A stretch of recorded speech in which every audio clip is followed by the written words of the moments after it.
What's up, guys? I hope you're having a fantastic day right now. Today I want to talk to you about a supplement that has made a big difference throughout my training, and that is creatine. Creatine monohydrate, to be specific.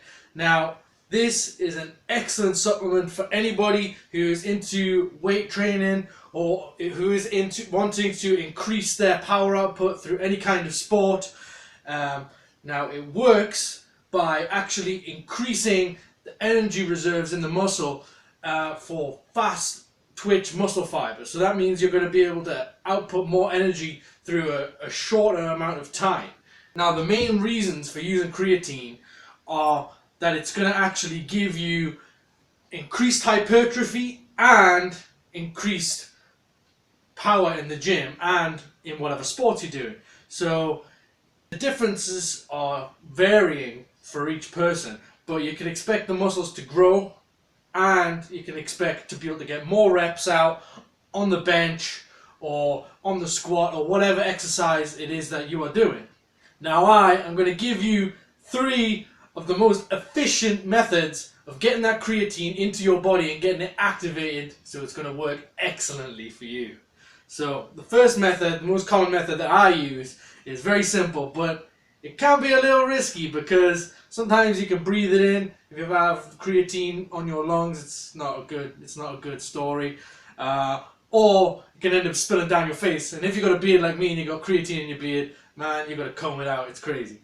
But if you're careful, it's no problem. So all you got to do is scoop it up, get your 5-gram creatine scoop, and just tip it in your mouth.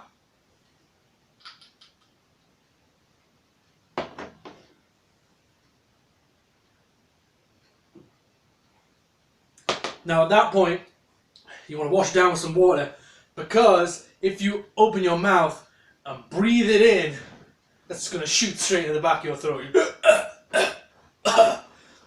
That's why sometimes I'll do that and I'll forget to have a glass of water, so I'll be walking around the house with a mouthful of creatine. Someone will be talking to me, my girlfriend's talking to me or something, and she's looking at me like, why aren't you responding? And I'm just like,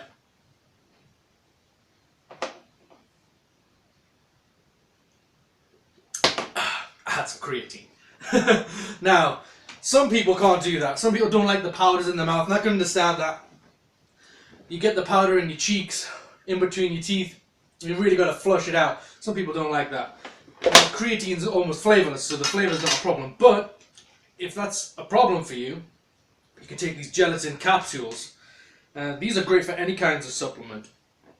And you just simply pack it into the gelatin capsule by scooping it in, popping it together, and then you've got that creatine right there ready to be swallowed. Now, to have the same amount of creatine as you get in one of those scoops, you're going to need 3 of these capsules. So bear that in mind. You know, it's actually work. If you want to go ahead and make 100 capsules, that's going to take you some time. So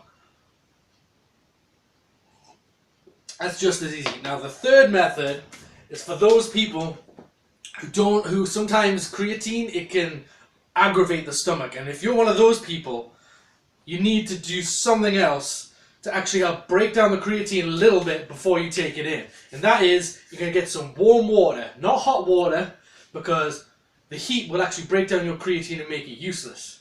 But warm water actually helps it dissolve. Now, I'm going to go get a glass of warm water right now. Now, I have my warm water here, and I'm just going to take about the same amount in this tablespoon, around about 5 grams. Alright, it's going to go straight in, and you're going to stir it for about 30 seconds. Now, the thing about creatine is, when you have your creatine like this, you want to keep it as dry as possible, because what happens with creatine when it gets wet is it slowly starts to react. It starts to break down into creatine-anine, which actually is totally useless for the body. So there's no point in having wet creatine that's gone all lumpy, because it's basically not going to do anything for you in terms of what it usually does. But if you're quickly dissolving it like this, it remains somewhat stable, and that reaction isn't going to happen quickly enough for it to actually break down your creatine. but it's going to dissolve it into the water, and it's going to sit better on your stomach if you're one of those people, like I said, who have a sensitive stomach. So let me get this close into the camera now. You can see now this water, it's still got a little bit of creatine in there, right? But most of those grains are now dissolved into that water.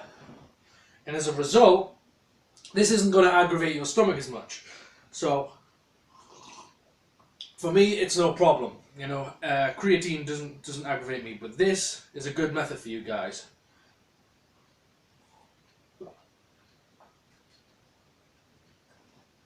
So this is actually my post-workout, and I wouldn't usually have about 15 grams of creatine post-workout.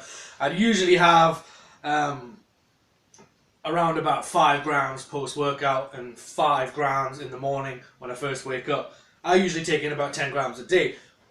I would recommend that a reasonable usage for a person, depending on their weight and how they respond to it, you see everyone responds differently, would be 5 to 15 grams of creatine per day. So maybe if you're just a real small person, 5 grams would be perfect for you. Maybe half a scoop twice a day, or maybe just 1 scoop post-workout. Post-workout, I think, is the most important time to get creatine, but it's also effective if you have it in the mornings or any other time. Now, yeah, there's some other things you want to watch out for when you're trying to maintain your creatine. Like if you've got your bag of creatine and it gets wet, like it can get, even just the slightest amount of moisture in that bag of creatine is going to break it down over time. So if your hands are wet and you put your hands inside that dry bag, that moisture is going to hang around in there and it's going to start attacking your creatine, breaking it down. And also, if you have something that's acidic, creatine is sensitive to moisture, acid, and heat, right? So if you put it into a boiling cup of coffee and mix it in, it's going to break down immediately, and again, it's going to be useless. Or if you're drinking it down with some lemonade that's full of lemon juice, or some Coke that's full of phosphoric acid, you know, all kinds of citric acids, whatever, you know, these soft drinks are packed full of acids, and they're going to actually, if you're drinking your creatine with that, a lot of that creatine is going to get broken down by the acid, which is going to render it, again, useless. So you've got to bear these things in mind when you're using creatine as a supplement guide, and hopefully it's going to help you make all kinds of gains, right? That's the objective here. That's the goal. Now, I hope there's nothing else that I've missed from this video, but if there's anything you want to contact me about, drop it down in the comment section, guys. I really appreciate all the support so far. This video was actually attributed to one of my subscribers who was asking for some advice on how to use creatine. I hope it's been useful to him, and I hope it's been useful to some of you other guys watching my content. I hope you have a beautiful day. Remember to give me a thumbs up, keep watching all my content, and keep posted for more videos coming soon. Peace, guys. Have a beautiful day.